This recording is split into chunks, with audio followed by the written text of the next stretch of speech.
Marketing research is a process used by businesses to collect, analyze, and interpret information used to make sound business decisions and successfully manage the business. In other words, it links the consumer to the marketer by providing information that can be used in making marketing decisions, i.e. B2C or B2B.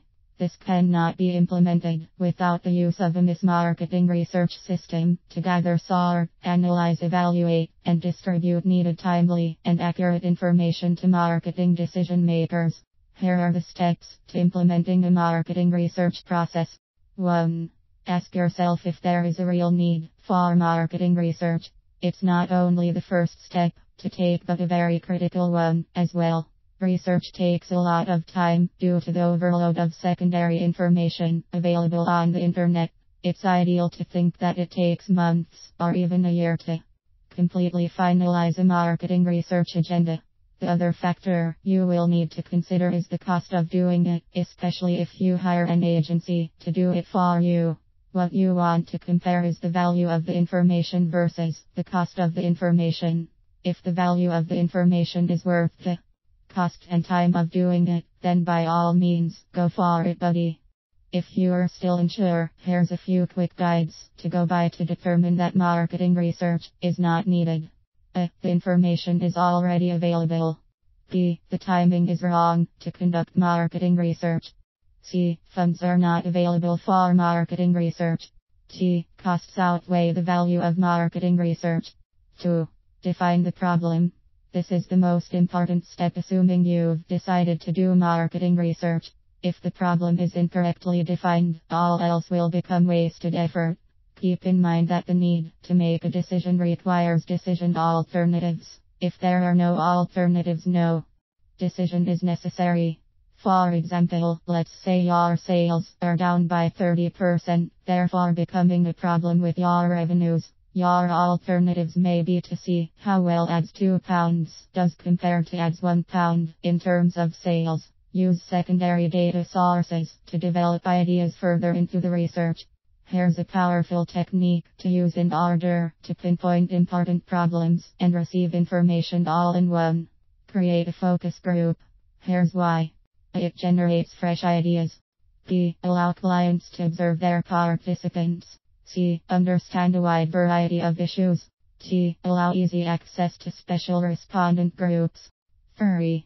Establish objectives. Research objectives, when stated effectively, can provide the information needed to solve the problem you have from step 2. All of your objectives should be what you want to study in your market research, and specific as possible. Here's a quick checklist of what to include in each and every objective. A. Specify from whom information is to be gathered. B. Specify what information is needed. C. Specify the unit of measurement used to gather information. D. Use the respondent's reference to reword the question. 4. Determine research design. There are 5 different designs you can choose from to get the information you need, such as descriptive, exploratory, causal, and diagnostic research. Descriptive research describes market variables. Exploratory research allows you to get information in an unstructured way. Causal studies is to try to reveal what factors cause some event to happen.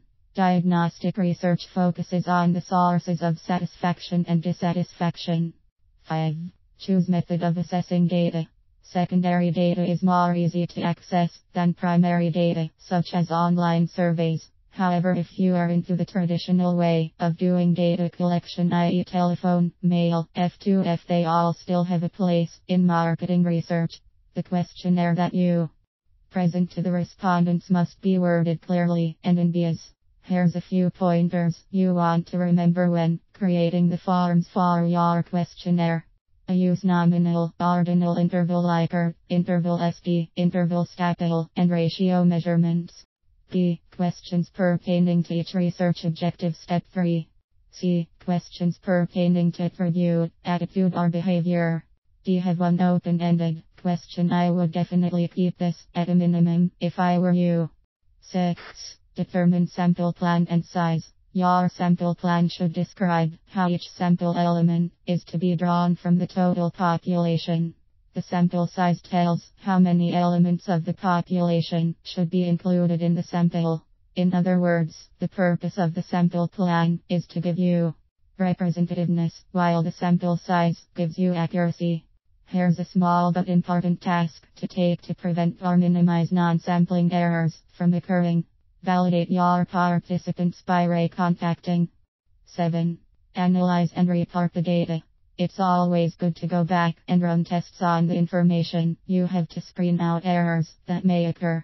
Once you have all that you need for the research pie charts, bar graphs, statistics survey, etc., you want to be sure to create a report of it.